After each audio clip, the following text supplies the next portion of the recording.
Where does that go on? Nightly, nationally, across the United States. And parts of Canada. You mean it's seen by people? Millions and millions of viewers. So, and I can't say fuck or shit or anything. You can say whatever you want. I'll cut it out. It would actually make for a lot of fun. You say whatever you'd like.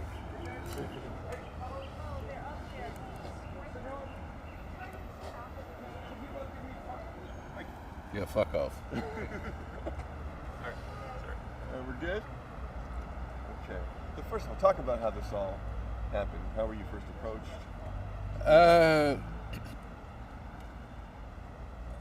My agent called me and said ABC had called him to say they would like me to do a few things because they had bought 7 bonds. And the last of the bonds to be shown would be Live and Let Die, which was my first bond. And they thought that by the time they'd seen 6 Sean Connery bonds, they would have forgotten who I was. So would I come over and talk about it, and also would I consider doing a show called Alias and something else, and they sent me a pilot script or a pilot film of it, which is probably the most exciting thing I've seen on television. Or film. I think, I just think it's quite an extraordinary production in every sense. From performances, from writing, from editing, and music. The entire show just works like a dream.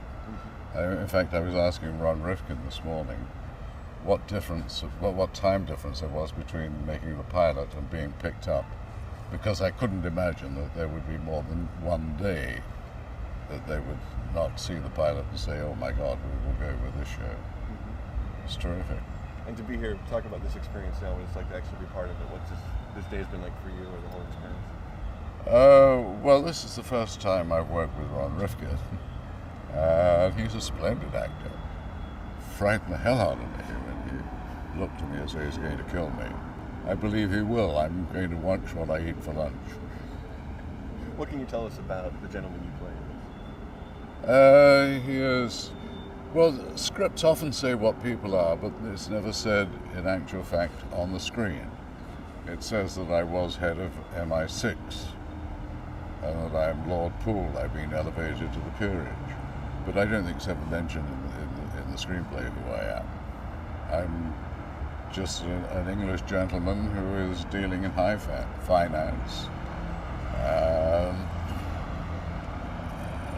Something along the lines of Enron. How do you approach a character like this? Do you know that people want to see a little bit of that Bond sparkle in your eye, or do you think about things like that when you're bringing a guy to life in a spy-like show? Well, I don't think really about what I do at all. People say, how do you plan things? I don't plan anything. The first day shooting, the first scene you shoot is the way it comes out, and I have no idea what I'm going to do until I do it then. And it's always the same that I did before. This is supposed to approximate London, I believe, right? Yes, we have churches in London. How does this feel in terms of London? It doesn't feel like London at all. Fire engines and police cars have been screeching up and down the street.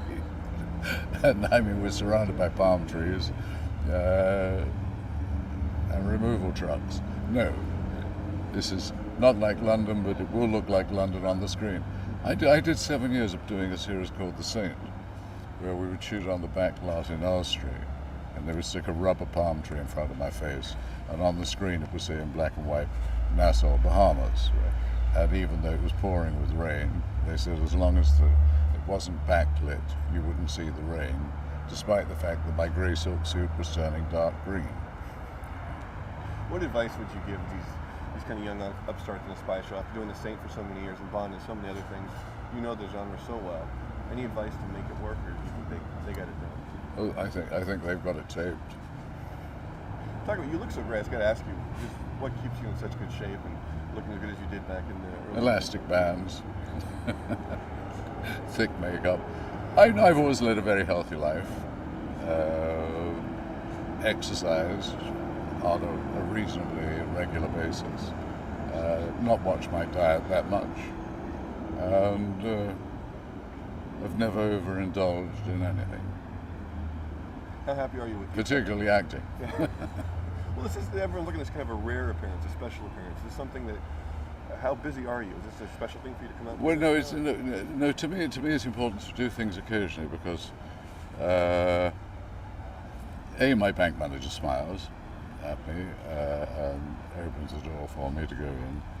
But B, I work for UNICEF, and I have done for the last 12 years. And the important thing of working for UNICEF is that you have to be somebody who is known, that is going to attract the press, the media, and people to come along to either to buy a ticket to listen to your speech at a fundraising dinner, or for you to be able to knock on a ministerial door or a president's door in some far-off land and say, I'm here to talk about children. How have things changed for you because of the state of the world? Have things gotten more urgent? Are you busier with that? Or are things more difficult now to make that work? In what way? How do you mean? In terms of UNICEF, in terms of its global reach, have things gotten more difficult because of things that are going on? Or how would you phrase it? We divide, or I divide the world into two emergencies.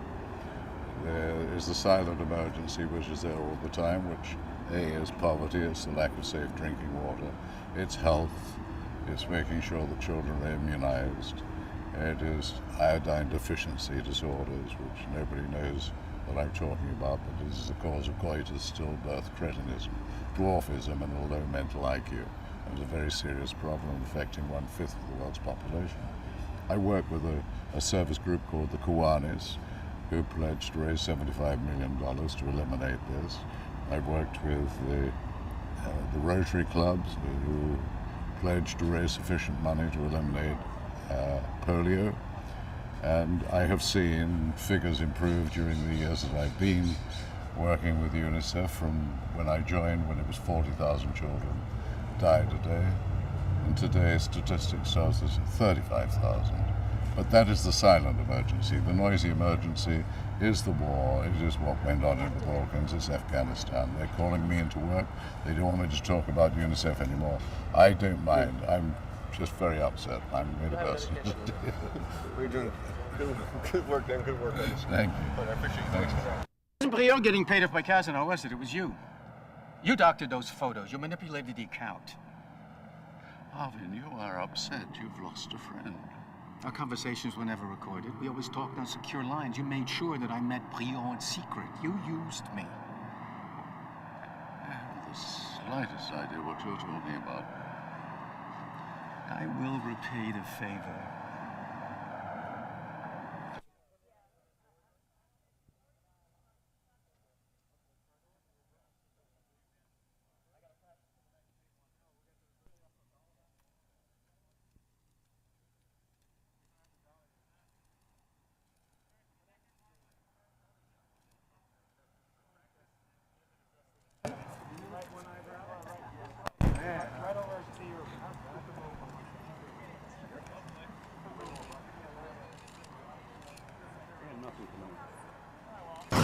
No, that's fine.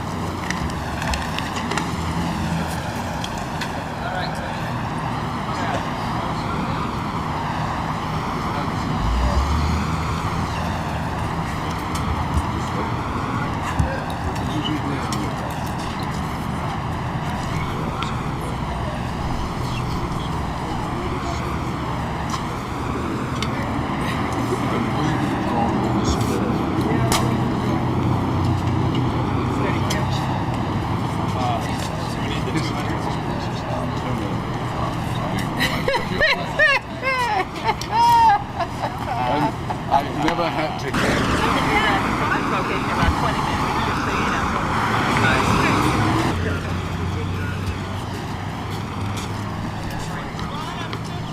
Okay, thank you, and just hang on to it.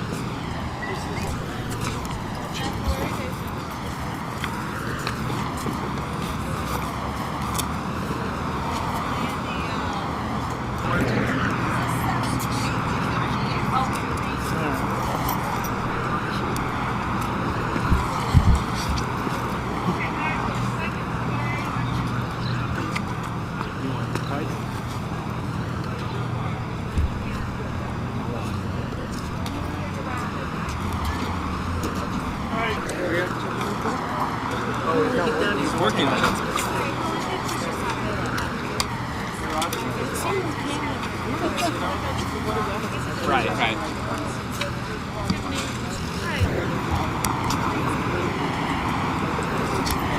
Are you kidding? Oh, is it? Oh, okay. I was just concerned. I don't know if I should see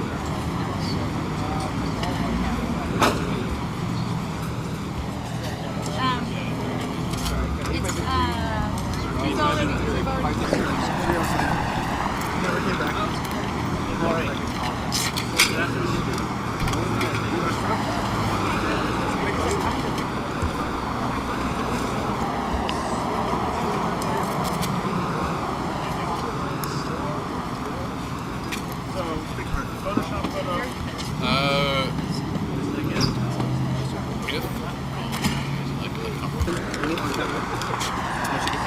Can we get the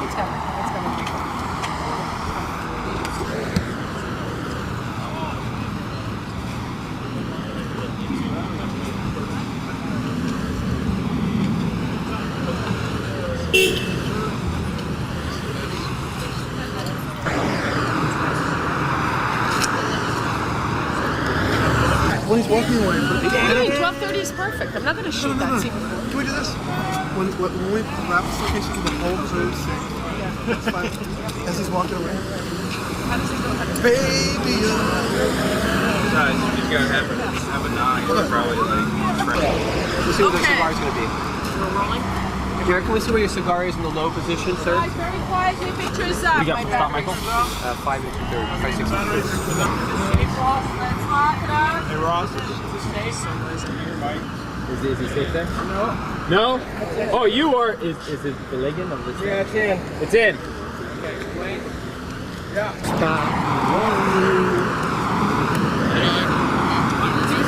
He caught us when we ran out of lyrics. Are you gonna go? We got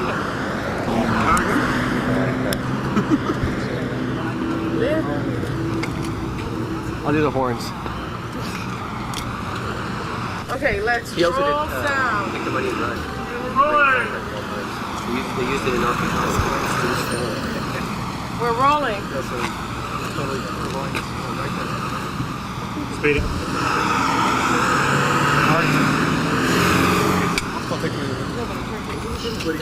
and Oh, set, background. and action.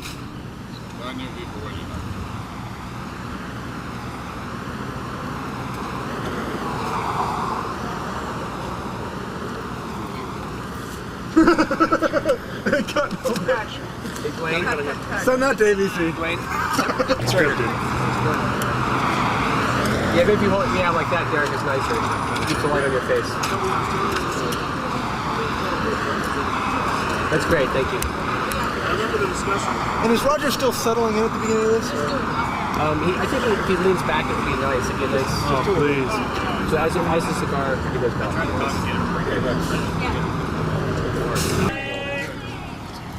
Speeding.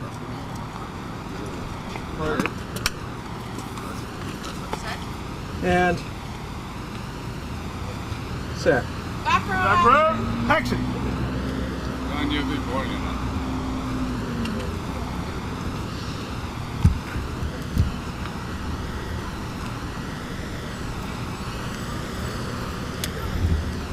And cut. So Release So traffic. hold on, keep the frame up and Derek, Thank you. Release don't put traffic. the cigar so far.